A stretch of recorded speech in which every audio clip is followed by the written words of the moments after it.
আসসালামু আলাইকুম ওরহমতুল্লাহ। আলহামদুলিল্লাহ, সমস্ত প্রশংসা আল্লাহ সুবহানাহু ওয়া তাআলার, শান্তি অবতীর্ণ হক মুহাম্মদ সাল্লাল্লাহু আলাইহি সাল্লামের ওপর।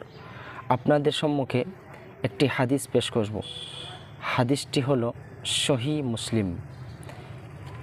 রসুল সাল্লাল্লাহু আলাইহি সাল্লাম বলেছেন, যে ব্যক্তি খালেস অন্তরে আজানের জবাব দেয় তার জান্নাত ওয়াজিব হয়ে যায়। সহিহ মুসলিম হাদিস নাম্বার 385।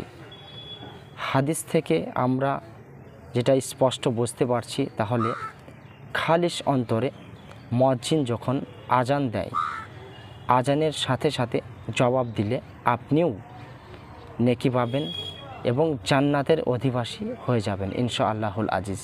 এই হাদিসে বলছেন, অতএব আজানের জবাব দেওয়া খুব গুরুত্বপূর্ণ কাজ।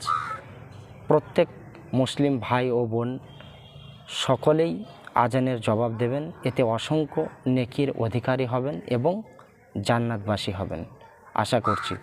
আসসালামু আলাইকুম ওয়া রাহমাতুল্লাহ।